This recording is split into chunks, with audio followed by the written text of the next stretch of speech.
Hello there, welcome to the Saroy channel. Wherever you are in the world, loads and loads of love to each and every one of you. I do hope you're doing remarkably well. I'm doing great, thank you very much.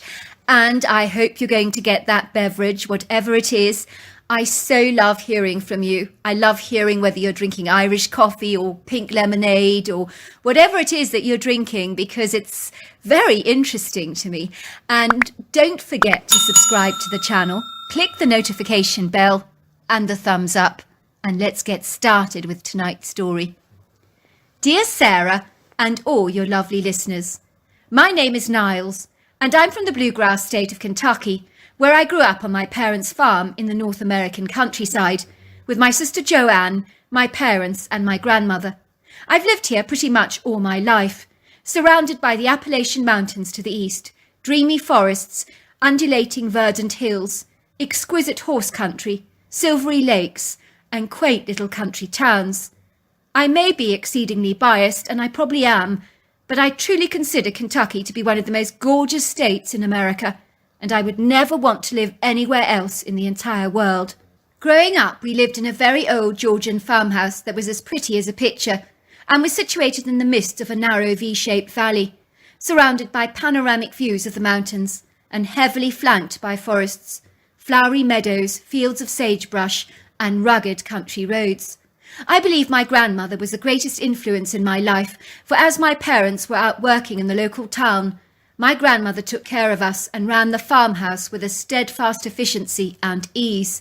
She was the most extraordinary southern cook, who made the most incredible dishes from meatloafs, brisket, chicken pot pie with bacon and cheddar biscuits, chicken gumbo, pot roast with mushroom grits, mama's fried chicken, spoon bread, derby pie, beer cheese, and the list invariably goes on and on. Growing up, my sister and I were drawn to the delicious melt-in-the-mouth aromas and smells that emanated from that kitchen, that would literally titillate our taste buds and cause our stomachs to begin to rumble with hunger. I would use any excuse in the book to remain in the kitchen, in the hope that my kindly grandmother might give me some tasty morsels to enjoy while helping her with her cooking, and that was when my love and fascination for cooking was born. My story that ultimately led to my Bigfoot encounter began when I decided to buy a large old colonial home in Kentucky with my family, my wife Pat, and my two daughters Kate and Emma. I renovated the farmhouse and extended it to include several dozen luxurious bedrooms and bathrooms en suite, designed to be very elegant guest rooms. I created a very sizable French-style kitchen with many ovens and plenty of workspace. This idea was born because I would offer cooking classes for those with a passion for culinary arts who were interested in American cuisine while staying on our farm for about 12 days, and the courses did not come cheap. Before long, I was being booked up by interested parties from all around the globe who were eager to learn the culinary secrets of Southern cooking. I would only ever have as much as 12 guests at a time staying on our farm, and it was the most incredible experience as we met the most phenomenal people from all parts of the world. Every afternoon the class would be cooking a vast range of Southern dishes for the evening meal, and then we would gather around a very long wooden oak table like one great big cosy family together and enjoy our food. We would talk about the day's exciting events whilst drinking back glasses of wine and getting ever so slightly tiddly and mellow in the process, and many long-standing lifelong friendships seeded, rooted, blossomed and flourished from these classes.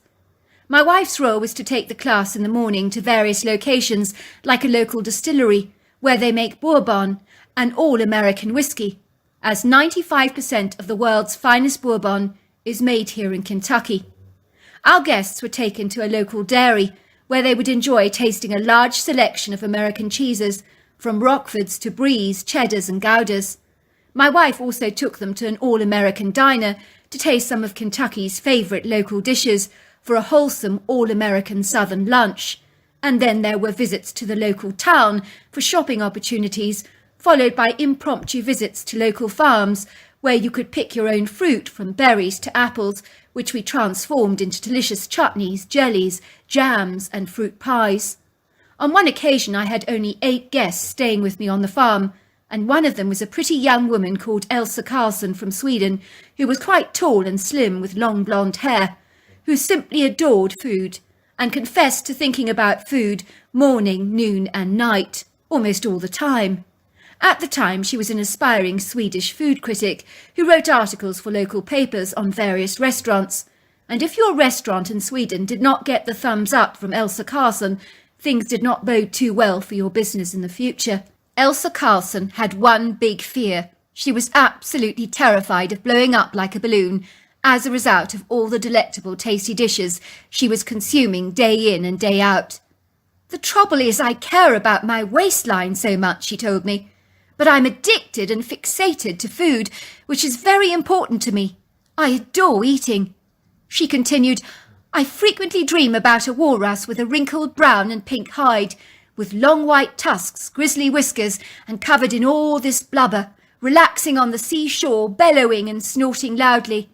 In my dream, I walk over towards a spectacular sizable walrus, who is sociable and friendly towards me.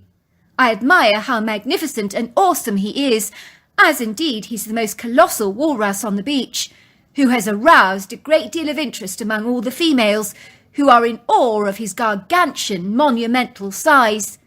As I walk over to this intriguing walrus, and I look into his kindly dark eyes, I realise with total astonishment and horror that I'm staring directly at myself, and I am that walrus.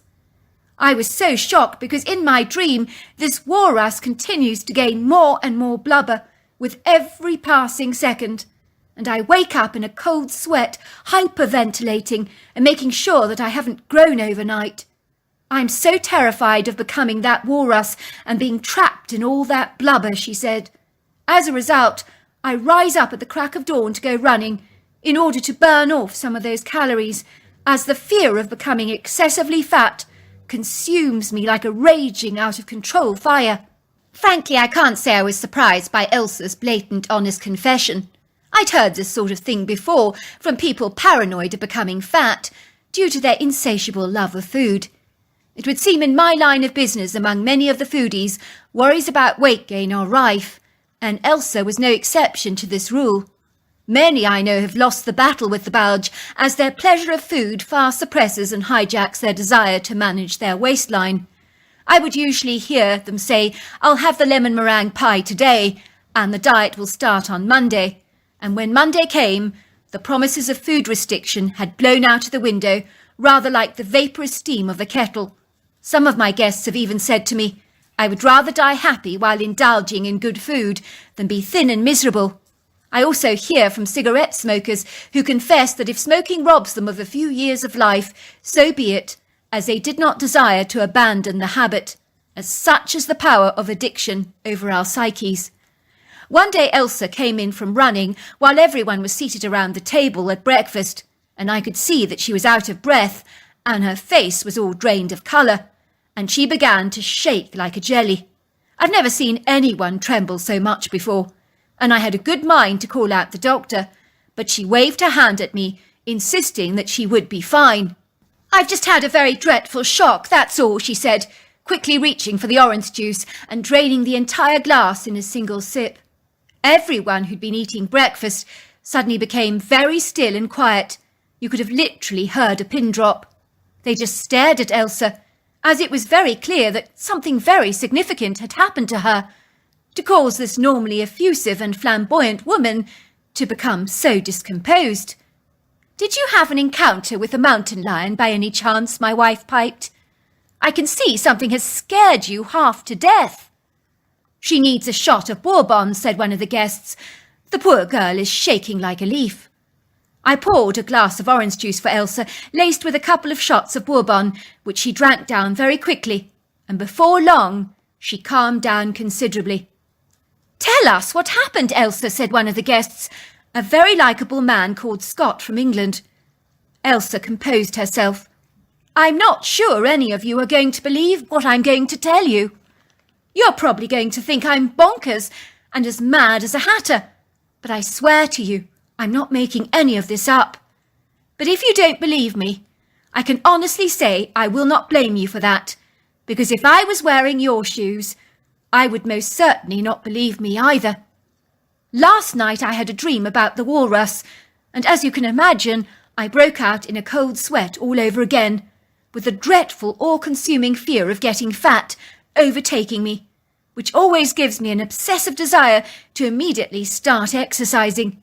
"Oh, please, Elsa," laughed Bill, one of the people on the cookery course. "You're as skinny as a rake. You'll never be fat a day in your life, girl." "Thanks, Bill. You're good for the morale, you really are. But sorry, I do disagree with you. Anyway, let me get to the story. I decided I was going to get up extra early to go running, as I was already awake, and the dawn had broken. I put on my running shoes as quickly as I could and ran through the pretty meadow towards the woods. It was truly magical. I promise you there's something about getting up really early that's so uplifting and energizing, especially when you can see the glorious golden sunset rising over the valley and listen to the morning bird song. Everything is covered in a glistening, moist morning dew. It's almost too perfect. As I was running down the hiking trail in the woods, I saw what I can only describe as a startled red fox that I don't believe had even seen me. It was crossing my path, and he was ever so beautiful. But I did discern that his coat was really puffed up to double its normal size, almost as if it was terrified out of its skin by something. I've certainly seen that with my cat at home when he's scared stiff about something. So I instinctively sensed that something was clearly up, because that fox was so unsettled by something. As I ventured into the woods, I heard the most terrifying low guttural growls, and I stopped dead in my tracks. I could feel butterflies fluttering around in my stomach and cold, feverish chills running down my spine. It sounded as if two male African lions were literally engaged in an aggressive altercation, like when they fight to the very death over a pride of female lions. It was that discomposing, unnerving, and a vicious sound that I was very well acquainted with from all the wildlife documentaries I tend to watch. Of course, common sense prevailed, and I assured myself that there were no African lions here in Kentucky. I know I should have turned around immediately and run straight back to the farmhouse like any normal, sensible person would have done. And believe me, I very nearly did. The problem with me is that I'm a highly inquisitive person. I knew if I didn't check out what was happening, that all my life I would live to regret that decision and be left wondering, what the heck was that sound? So I ran very stealthily towards the sound, with a large piece of timber in my hands for self-defence, should I actually need it. I ran from one tree trunk to another, like they do in the movies when they intend to ambush someone by surprise. But in my case, I just wanted to remain in the shadows, unobserved, inconspicuous and invisible. That was when I saw them. For a moment, Elsa became incredibly quiet. I noticed that her eyes grew as round as saucers, and she physically began to shake all over again. "Saw what?" I piped. "These two massive creatures. I've absolutely no idea what they were, but I knew at once they were male, because their energy was very testosterone-driven, confrontational, aggressive, and exceedingly dominant.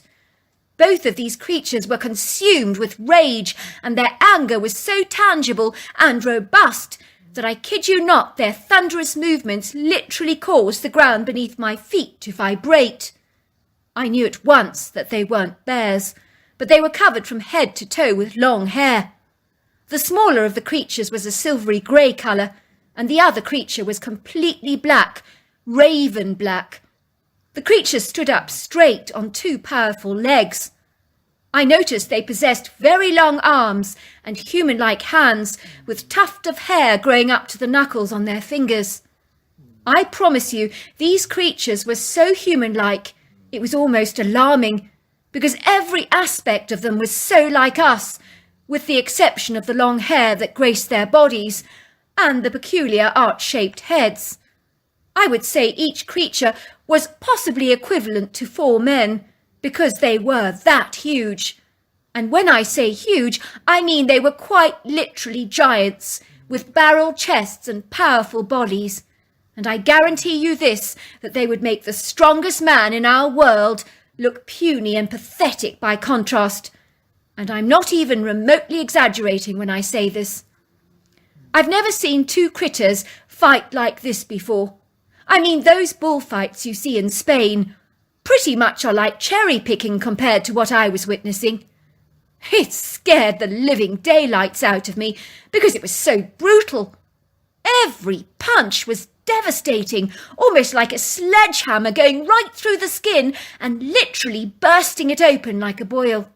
I assure you, that was the force behind every single punch of those creatures. I could see that they were both bleeding badly, and I knew and sensed it wasn't going to end well. Truly, I wanted to scream out, "Please stop! Please stop!" But I held my tongue, for I was so afraid of how these creatures might react should they happen to see me. The creatures were roughly the same height, at possibly 8 foot tall, and 700 pounds at a guess. And as they fought, they were snorting, grunting, and breathing heavily, much like a horse breathes. The irony is that the smaller of these two creatures, the one with the silver-grey hair, did seem to have the upper edge. I think he was more skilled, slick, and agile as a fighter, and he pinned down his opponent and began beating his head so hard, like you would beat a punching bag at the gym. Seconds later, his opponent was dead. The next thing I knew was I heard this thunderous, raucous commotion, and then charging through the brush like an enraged rhino was a black female critter who looked far from pleased. She glided up to the deceased's body, and on seeing it, she began to scream. I sensed that maybe this dead body was her partner. I watched in awe as she boldly punched the silver-grey creature with her fists. He was already bleeding from open wounds and gashes all over his body, and certainly didn't appreciate being hit by this female. He took offence at her feeble attempts to lash at him. He was far more powerful and intimidating than she was. In the end, he just lifted her in his arms as if she was as light as a feather. She must have been about 6 foot tall, and he just threw her into the brush. He then growled very viciously and began to beat his chest proudly, as if to say, "I'm superior, I'm the boss, so get a grip, lady." He then glided away through the woods. The female got up, raced over to the dead corpse, cradling it in her arms like it was a soft rag doll. She began to wail. It was clear she was very distressed and upset. Oh, I felt so sorry for her. I wanted to run over to her and comfort her, but I was so terribly afraid in case she lashed out at me, because she was very intimidating. I eventually watched her dragging the deceased body through the woods by the legs, and then she was gone from my sight. As you can imagine, everybody was astonished by Elsa's story, so after breakfast in an excited frenzy, we all ventured out in the woods to investigate the site where this fight had apparently transpired. We had forgotten about our morning visit to the dairy farm, as Ella's story had invited much commentary and excitement among us. Sure enough, we saw evidence of deep indentations and flattened ground cover where a scuffle had obviously occurred, and there were blood droplets on much of the grass, and tufts of grey and black hair snagged to bramble bushes, which I gathered for a DNA profile that I intended to send off to a laboratory for testing. We continued to cautiously walk through the wood green, making sure that we were as quiet as possible.